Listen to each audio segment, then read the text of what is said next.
Hai guys, welcome back di channelku. Kali ini aku akan mereview satu coolpad buatan lokal yang rasanya internasional. Produk coolpadnya yaitu Sunshell. Sunshell merupakan suatu brand yang berkecimpung di dunia perkipasan, dan mereka juga menjual hardware lainnya seperti UPS, CCTV, cooling pad, serta pendingin hardware lainnya. Selain itu, kalian juga bisa request custom untuk pembuatan produknya juga loh.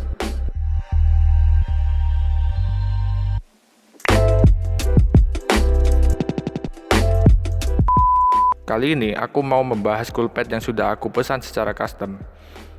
Berikut spesifikasi lengkap coolpad yang aku pesan.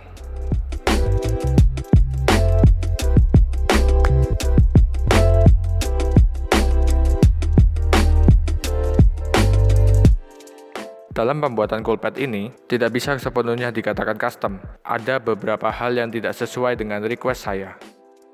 Berikut merupakan daftar request saya yang tidak diaplikasikan di coolpad ini.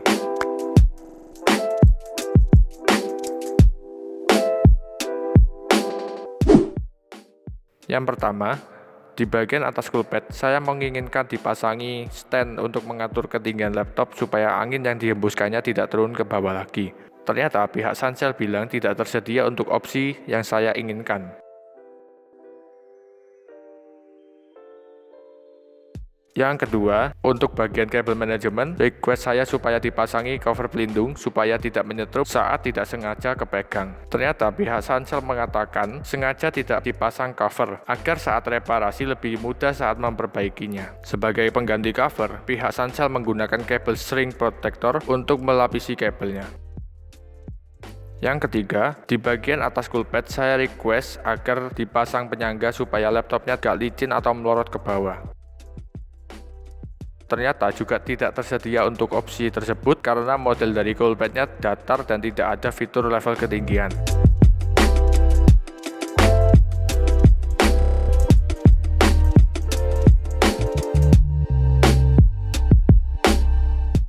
Yang keempat, untuk LED coolpad, saya request untuk dipasangkan di bagian kaki depan dan menghadap ke belakang, supaya membentuk ambient lights. Ternyata pihak Sunshell mengatakan kalau semua instalasi ada di kaki belakang coolpad. Oke, aku akan membahas bagian desainnya terlebih dahulu ya, baru lanjut ke fitur dan lain-lain.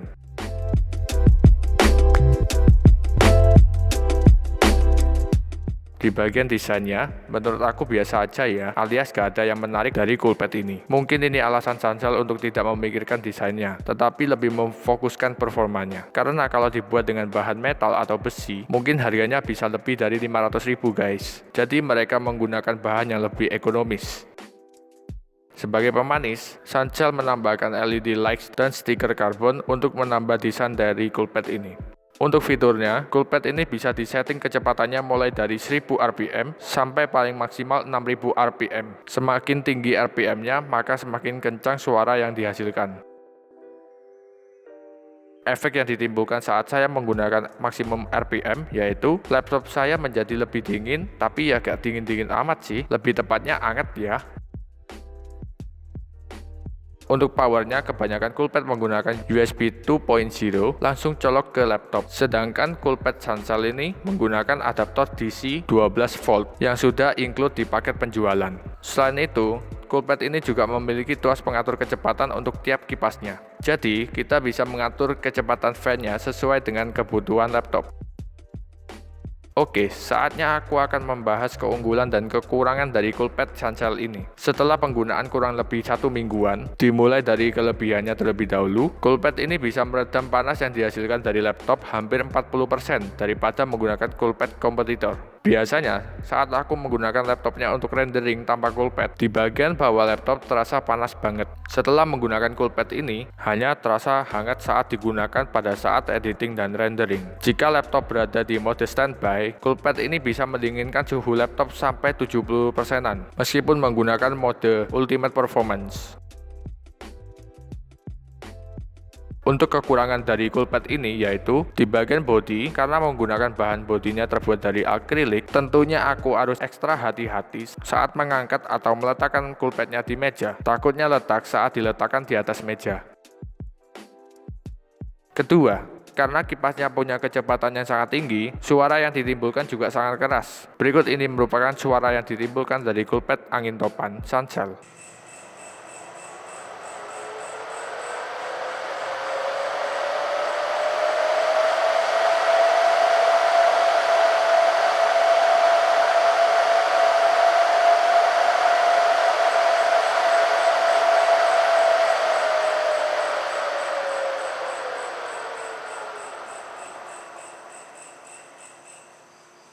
Dan ini merupakan suara dari coolpad kompetitornya, yaitu coolpad dari Cooler Master.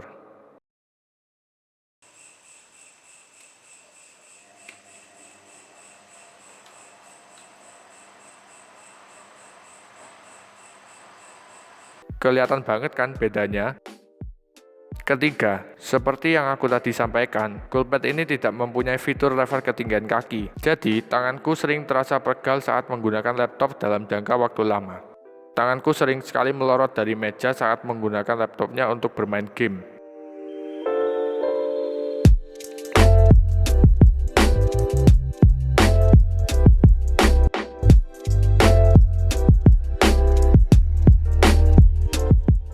Keempat, untuk safety use-nya, menurut aku masih kurang aman ya, meskipun di bagian bawah fan sudah dipasangi grill bentuk honeycomb. Menurut aku bolongannya masih terasa lebar banget, jari tanganku masih dengan mudah masuk ke dalam baling-baling fan-nya. Tentunya sangat membahayakan, tapi pihak Suncell bilang kalau dikasih grill yang rapat, maka akan menghalangi jalannya angin. Seperti pada contoh video yang disertakan di chat WhatsApp-nya. Jadi ada penjelasan jelas dari gak dipasangnya grillnya guys.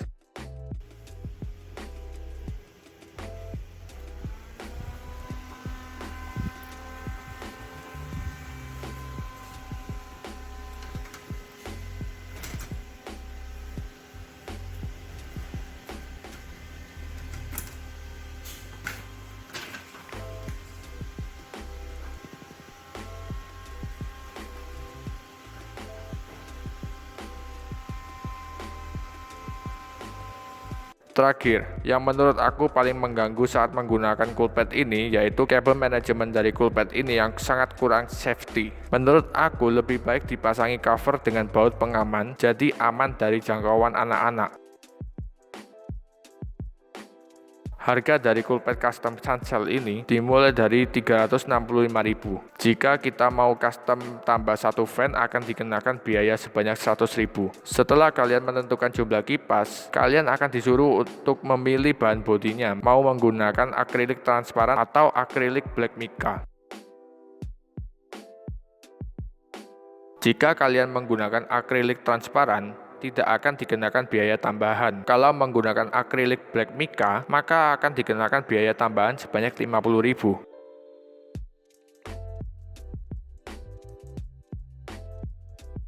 Untuk LED lights-nya terdapat dua pilihan. Kalau single lights tidak ada biaya tambahan. Sedangkan kalau kalian menggunakan yang RGB light baru akan dikenakan tambahan biaya Rp75.000. Kesimpulannya menurut aku, coolpad ini akan sangat cocok bagi kalian yang sering sekali melakukan aktivitas berat di laptop seperti editing, rendering, gaming, ataupun mining cryptocurrency karena performanya sangat bisa diandalkan. Untuk desain memang tidak diperlukan di coolpad ini. Bisa dibayangkan kalau coolpad ini menggunakan bahan metal ataupun bahan yang lebih kokoh daripada akrilik, maka harganya tidak bisa start 300 ribuan dan bisa-bisa lebih dari 500.000 per unit paling murahnya. Kalau kalian lebih memilih menggunakan coolpad yang keren dengan LED lights yang keren, maka coolpad ini sangat tidak cocok untuk kalian gunakan. Sekian review singkat dari aku ya. Jangan lupa support aku dengan like, komen, dan subscribe channel ini. Jangan lupa share dan nyalakan lonceng notification-nya. Tetap setia di channel aku. See you next time.